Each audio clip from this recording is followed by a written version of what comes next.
Hello everyone. ඔබ සැම සියලු දෙනාම සාදරයෙන් ආදරයෙන් Dr. Nilani Mind and Medicine YouTube channel එකට ආයුබෝවන් කියලා පිළිගන්නවා. ඔබේ ඉල්ලීම පරිදි අද දවසේ මම පැටලීව සම්බන්ධව කතා කරන්න හිතුවා.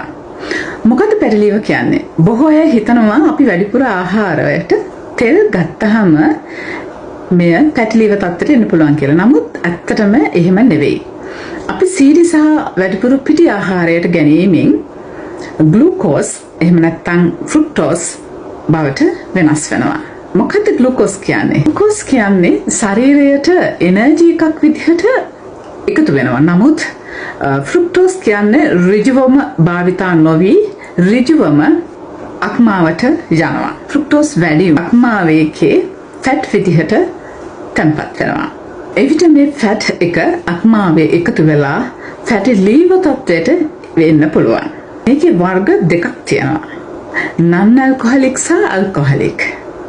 non alcoholic හුඟක් වෙලාවට ඔබේ ජීවන රටාව එහෙම නැත්නම් ඔබේ වැරදි ආහාර ක්‍රම නිසාවෙන් ඔබට ඇති වෙන්න පුළුවන්. හැබැයි alcoholic කියන්නේ ඔබ දැනටම දන්නවා ඔබ වැඩිපුර මත් වතුර පානය කිරීමෙන් ඇතිවන රෝගී තත්ත්වයක්. පැටලීව වල මුල් අවස්ථාවේදී ඔබට රෝග ලක්ෂණ නොවෙන්න පුළුවන්. සමහර විට ඔබ දන්නේත් නැති වෙන්න පුළුවන්.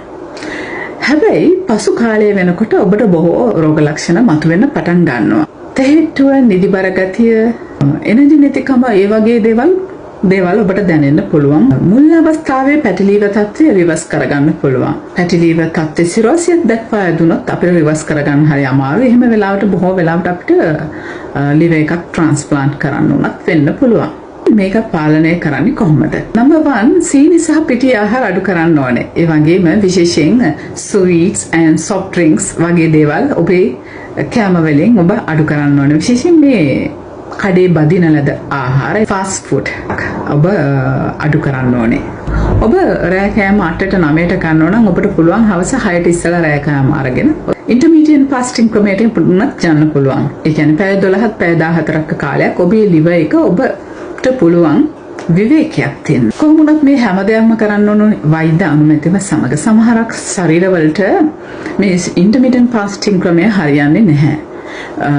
බොහෝ වෙලාවට සුගර් තියෙන අයට ඒ වගේ එහෙම නැත්නම් වයසක අයට එහෙම නැත්නම් ප්‍රෙග්නන්සි අම්මලාට ඒ වගේ පොඩි ළමයිට එහෙම මේ තත්ත්වය හරියන්නේ නැහැ intermittent fasting ක්‍රමය. ඒ හින්දා ඔබ ඒ ගැන සැලකිලිමත් වෙන්න ඕනේ. ඒ වගේම වෛද්‍ය උපදෙස් පතන්න ඕනේ. ඔබ 4 ව්‍යායාම විදිහට මම හඳුන්වනවා. ඒක තබා ගන්න ඕනේ healthy diet එකක්.